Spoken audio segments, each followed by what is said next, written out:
Assalamualaikum warahmatullahi wabarakatuh. Pada video kali ini, saya akan menjelaskan tentang sel elektrolisis.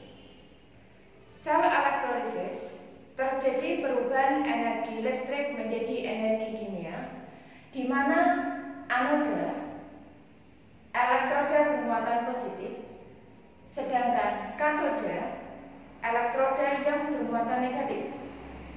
Pada anoda terjadi reaksi oksidasi, sedangkan pada katoda terjadi reaksi reduksi.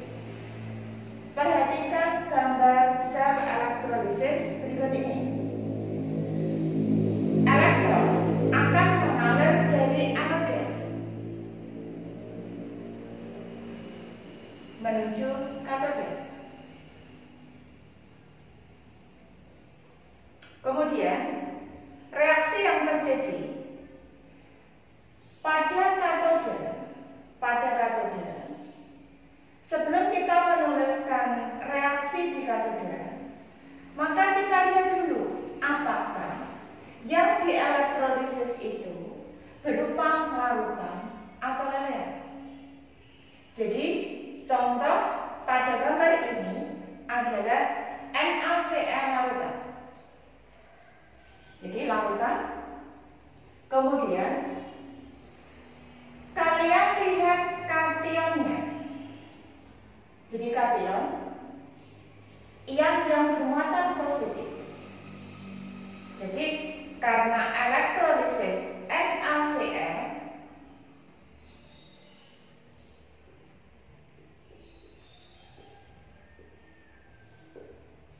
maka kationnya adalah Na positif. Jika berupa larutan, kationnya merupakan logam 1A, 2A, Al atau Mn, maka yang bereaksi adalah air. Apa maksudnya? Di katoda adalah terjadi reaksi reduksi. Karena ini larutan, maka ada kation Na+ dan ada air. Berdasarkan data potensial reduksi, air atau H2O mempunyai potensial reduksi lebih besar dibandingkan dengan logam ini. Sehingga yang mengalami reaksi adalah air. Saya ulangi, jadi jika kationnya itu kation atau logam 1A, 2A, Al atau Mn, misalkan kation logam 1A bisa Na+, bisa K+, 2A bisa Ca12, Mg12, Ba12 dan lain-lain, atau logam Al atau Mn. Jadi ini mempunyai enol reduksi lebih kecil daripada enol H2O, sehingga yang bereaksi adalah air. Air mengalami reaksi reduksi, yaitu menghasilkan gas H2 dan ion OH-. Kemudian bagaimana kalau kationnya itu yang naik, artinya selain logam 1A, 2A, Al atau Mn, maka yang bereaksi adalah ion tersebut. Misalnya Cu12, maka di katoda akan terjadi reaksi reduksi Cu12 menjadi Cu. Kemudian jika yang dielektrolisis itu berupa lelehan. Apa maksudnya lelehan? Yaitu wujudnya cair tapi tanpa air. Jadi di sini tidak ada saingannya. Maka yang mengalami reaksi yaitu logam tersebut. Jadi kalau larutan itu ada saingannya air, tapi kalau lelehan apapun logam tersebut, maka logam itu yang mengalami reaksi reduksi. Kemudian reaksi di anoda. Anoda bermuatan positif. Karena elektroda adalah suatu logam. Logam itu bilosnya selalu nol, logam. Maka logam itu mudah mengalami oksidasi. Anoda itu mengalami oksidasi. Sehingga reaksi di anoda harus melihat anodanya atau elektrodanya. Kalau elektrodanya logam inert, inert itu artinya sukar bereaksi, yaitu karbon, PT, AU atau emas. Maka logam ini sulit untuk mengalami oksidasi. Kalau sulit mengalami oksidasi, maka yang bereaksi adalah anionnya. Anion yang bermuatan negatif. Kemungkinan anionnya bisa sisa asam oksi. Sisa asam oksi. Jadi asam yang mengandung oksigen. Misalkan asam sulfat H2SO4. Sisa asam oksi. Asam yang kehilangan H+. Jadi sisa asam oksi contohnya ion sulfat, misalnya ion sulfat.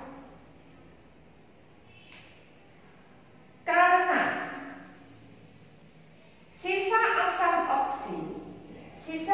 oksi dibandingkan dengan air, jadi kalau asam biasanya larutan, karena ada airnya, H2O lebih mudah mengalami oksidasi dibandingkan sisa asam oksi.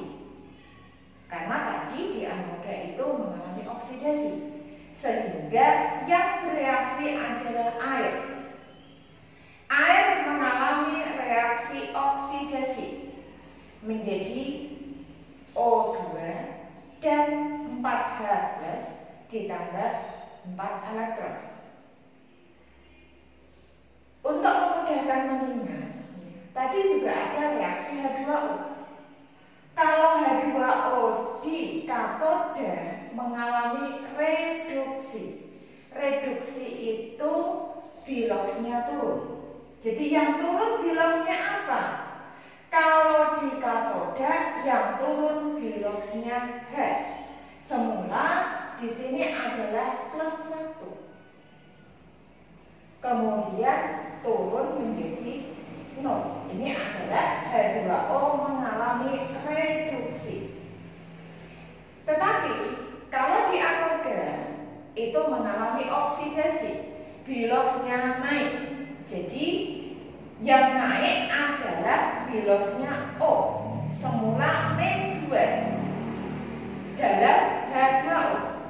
Kemudian akan naik menjadi 0 dalam O2. Jadi di anoda yang bereaksi adalah H2O. Kemudian jika anionnya atau yang bermuatan negatif itu selain sisa asam oksi, misalkan yang lain, contohnya adalah misalkan X-Men. X-Men itu contohnya apa? Jadi X-Men misalkan ini, ya. X-Men misalkan ini Cl-Men. Maka Cl-Men itu yang mengalami oksidasi menjadi apa? Menjadi Cl2. Dengan melepaskan, karena harus setara, Cl-nya ruas kanan ada 2, ruas kiri diberi koefisien 2, sehingga reaksi ini melepaskan 2 elektron. Kemudian jika ternyata anodanya bukan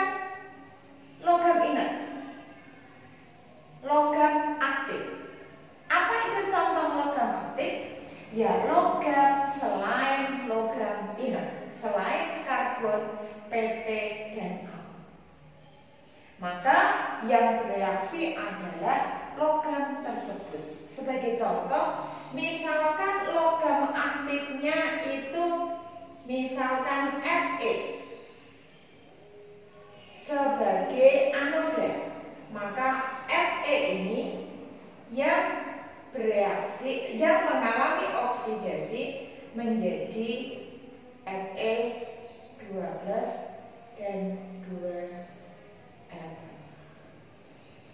Jadi ini adalah aturan penulisan reaksi elektrolisis.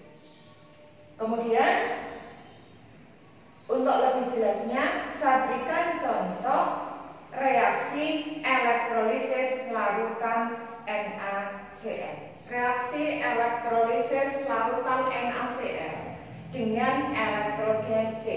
Artinya elektroda, anoda maupun katodanya. Jadi ini semuanya terbuat dari logam karbon. Kemudian reaksi yang terjadi, larutan NaCl terionisasi menjadi ion Na+ dan Cl-. Kemudian reaksi di katoda bermuatan negatif. Jadi yang di katoda, kita lihat dulu yang di elektrolisis itu berupa larutan. Jadi kalau larutan, maka di sini ada ion Na+, ya, dan ada H2O. Jadi ada dua yang dapat mengalami reduksi. Kalau tidak Na+, itu H2O. Tetapi karena harga E reduksi dari H2O itu lebih besar dari Na+, maka yang bereaksi yang H2O. Jadi karena ada dua, yang bereaksi yang mana? Yang E-nya lebih besar. Jadi E0H2O lebih besar dari E0 Na+. Sehingga reaksi di katoda H2O mengalami reduksi. Karet, katoda reduksi. Menjadi apa? Yaitu menjadi H2. Reaksi kan harus setara. Jadi kalau ini H2, kemudian untuk mudah mengingat bahwa reaksi untuk air itu koefisiennya diberikan 2. Kalau diberikan 2 kan ini hanya sudah 2. Yang belum setara kan O-nya. Jadi O2 H2, maka tambah 2H, maka tambah 2OH. Reaksi itu harus setara. Karena ruas kanan negatif 2, maka ditambahkan 2 elektron. Jadi reaksi ini bukan reaksi hafalan. Yang penting kamu tahu bahwa katoda itu reduksi. Kalau reduksi, yang mengalami reduksi adalah H, karena positif 1 menjadi 0. Kemudian untuk H2O di katoda maupun anoda koefisiennya 2. Yang lain jadi nanti tinggal disesuaikan. Kemudian di anoda, anodanya ini, anodanya terbuat dari karbon. Karbon adalah logam inert, sehingga yang bereaksi adalah anion. Tapi kenapa tadi di katoda kok tidak melihat elektroda? Diingat, katoda itu reduksi. Jadi kalau logam biloxnya itu 0. Jadi tidak bisa biloxnya turun menjadi negatif. Karena logam itu biloxnya selalu positif. Kalau dalam biologi Sehingga kenapa di anoda aturannya harus melihat elektrodenya apa? Ternyata karbon. Kalau karbon inert, jadi sukar mengalami reaksi. Yang bereaksi adalah anionnya. Anionnya Cl-. Maka Cl- akan mengalami oksidasi.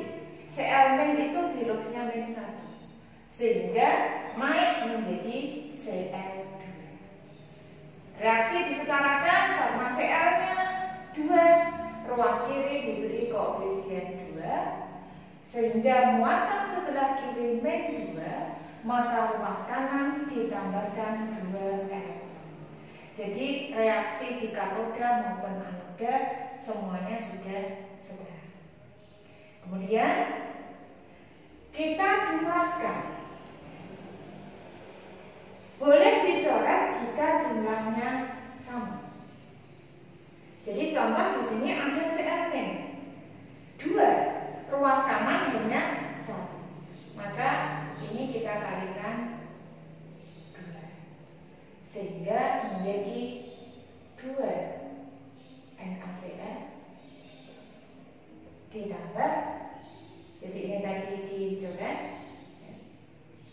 ditambah 2 H2O, elektronnya juga sudah sama, dicoret, kemudian menghasilkan 2 Na+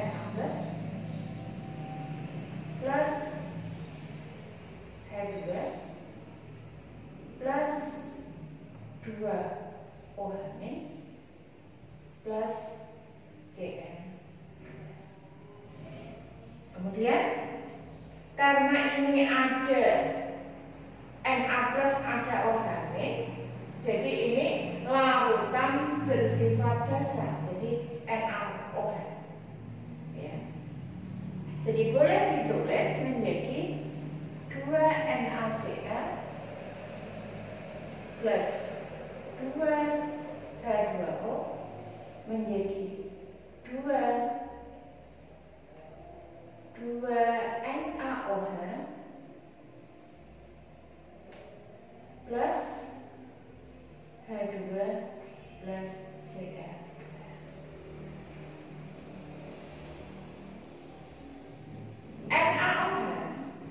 NaOH atau OH yang terbentuk terjadi di katoda. Jadi di katoda, jadi ini terjadi di katoda. Cl2 dihasilkan di anoda, jadi anoda. Sehingga di katoda, ini katoda akan terbentuk gas H2. Jadi di sini terbentuk gas H2. Larutan di sekitar katoda bersifat basa. Kenapa? Karena terbentuk OH. Kemudian di anoda terbentuk apa? Yaitu di anoda di sini ya, adalah terbentuk gas Cl. Contoh yang kedua yaitu reaksi elektrolisis lelehan NaCl dengan elektroda karbon. Maka langkah pertama, tulis reaksi ionisasi. Jadi terbentuk ion Na+ dan Cl-. Kemudian reaksi di katoda, dilihat dulu larutan atau lelehan. Jadi kalau lambangnya L, ini bukan larutan, tetapi L itu liquid, jadi cair. Tapi cair bukan karena ada airnya, tetapi garam dapur yang dipanaskan sampai melar. Karena dalam elektrolisis ini tidak ada airnya, jadi kation Na+ tidak ada saingannya. Maka yang mengalami reaksi reduksi ya ion Na+ tersebut. Jadi reaksinya adalah Na plus reduksi, jadi Gibbsnya turun, maka menjadi Na logam Na. Reaksi disetarakan, maka ditambahkan elektron. Kemudian di anoda dilihat elektronnya apa? Ternyata karbon. Karbon itu inert. Kalau inert, maka lihat anion Cl-. Sehingga yang reaksi ion Cl tersebut menjadi, karena mengalami oksidasi, maka terbentuk Cl2. Reaksi disetarakan 2 Cl, maka ruas kanan ditambahkan 2 N. Kemudian reaksi dijumlah. Jadi yang belum sama ya, disamakan. Misalnya di sini ada Cl ruas kanan, ini ada 2, maka reaksi yang pertama dikalikan 2, yang ketiga tetap ya kali 1, bisa dicoret sama.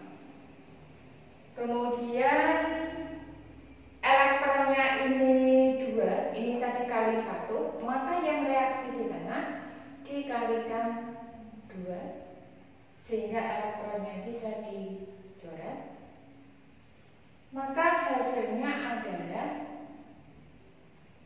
NaCl liquid lelehan ditambah ini Na plusnya juga bisa dicoret sama 2, menghasilkan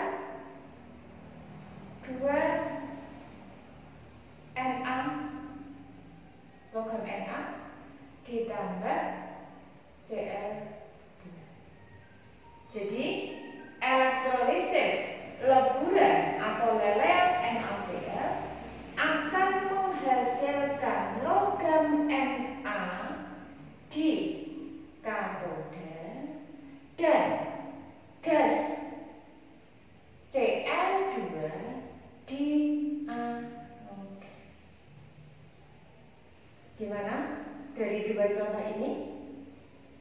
Sudah jelas? Agar lebih jelas, saya berikan contoh aplikasi reaksi elektrolisis dalam kehidupan sehari-hari, yaitu proses penyepuhan. Menyepuh itu artinya melapisi. Jadi misalkan punya arloji mau dilapisi dengan emas, ya, maka proses yang digunakan adalah proses elektrolisis. Contoh yang lain, misalkan mau menyepuh sendok yang terbuat dari besi. Sendok yang terbuat dari besi akan dilapisi dengan logam perak, yaitu Ag. Jadi kita gambar dulu ya. Fe sebagai katode.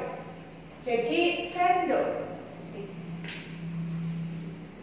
yang dilapisi, yang akan dilapisi, diposisikan sebagai katoda. Logam pelapis adalah anoda. Jadi logam perak sebagai anoda, besi atau sendoknya sebagai katoda. Kemudian yang dielektrolisis yaitu larutan yang kationnya sama dengan logam pelapis. Jadi karena yang akan digunakan untuk pelapis itu perak, larutan elektrolit yang digunakan yaitu larutan perak. Misalnya larutan Ag NO3. Larutan Sehingga reaksi dapat kita tulis. Jadi reaksinya, reaksi yang dielektrolisis adalah perak nitrat. Reaksi ionisasi AgNO3 larutan akan terionisasi menjadi ion Ag+ dan ion NO3- atau nitrat. Kemudian reaksi di katoda, yaitu lihat kationnya Ag+. Maka yang bereaksi ya ion Ag+ tersebut. Jadi ion Ag+ mengalami reaksi reduksi menjadi Ag, logam Ag. Reaksi disetarakan dengan menerima 1 elektron. Kemudian reaksi di anoda adalah lihat elektronnya, lihat anodanya. Anodanya adalah perak. Jadi ini adalah anoda. Maka karena perak itu logam aktif, sehingga yang bereaksi adalah perak tersebut. Maka reaksinya perak. Logam perak akan mengalami reaksi oksidasi menjadi Ag+ dan melepas 1 elektron. Jadi saya ulangi, di anoda perak, jadi ini perak akan mengalami oksidasi menjadi Ag+. Jadi menjadi Ag+ itu artinya perak ini larut. Jadi dalam larutan ini ada penambahan Ag+ dari logam perak dengan melepaskan elektron. Jadi ini elektronnya juga dilepaskan. Elektron ini mengalir ya, dari anoda ke katoda. Karena katodanya itu logam tidak bisa bereaksi dengan elektron, tidak bisa mengalami reduksi, maka elektronnya masuk kemana?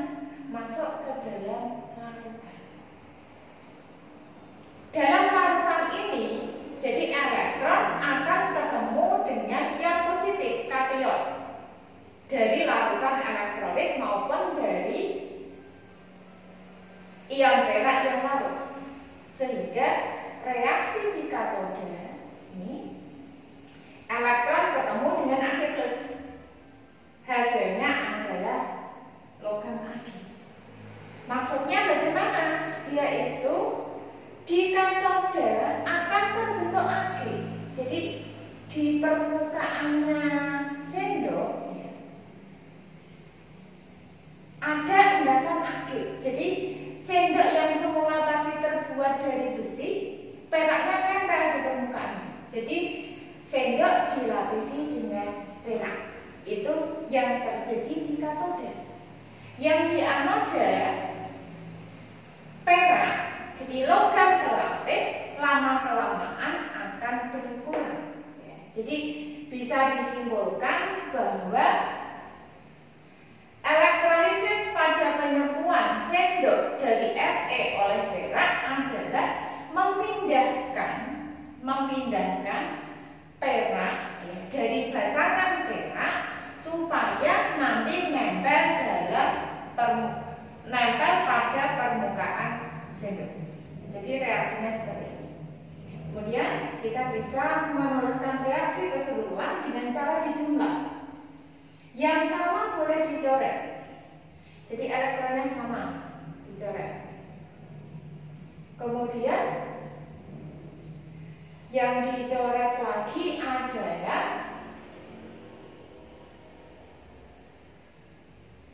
Ag+, dicoret.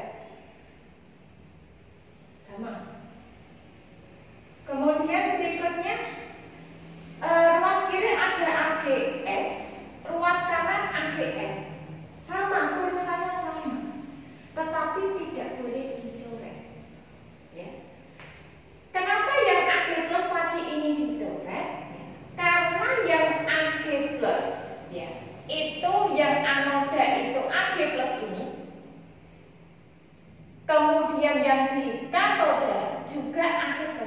Jadi dalam larutan tersebut jadi sama. Jadi Ag+-nya itu sama dalam larutan ini semua.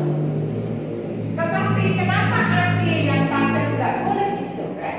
Karena yang anoda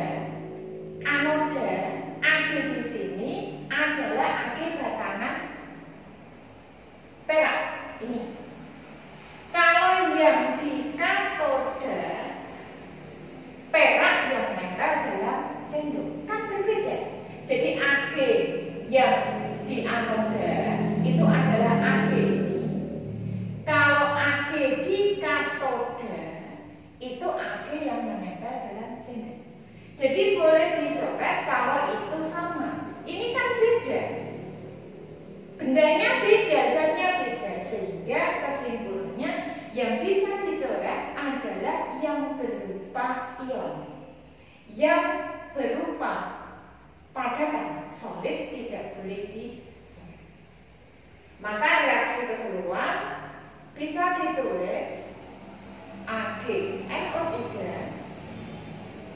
larutan ditambah Ag menjadi Ag+, NO3-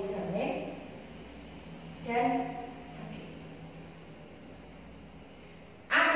Dan NO3- bisa bereaksi membentuk AgNO3, maka bisa dicoret Ag+ sama NO3 ion. Bisa, ini terionisasi sama bisa. Sehingga reaksi yang tersisa adalah AgS menjadi AgS.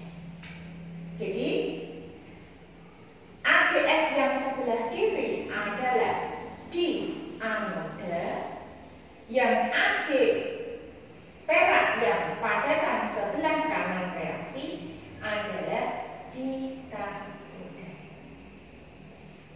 Jadi ini adalah contoh dari aplikasi reaksi elektrolisis.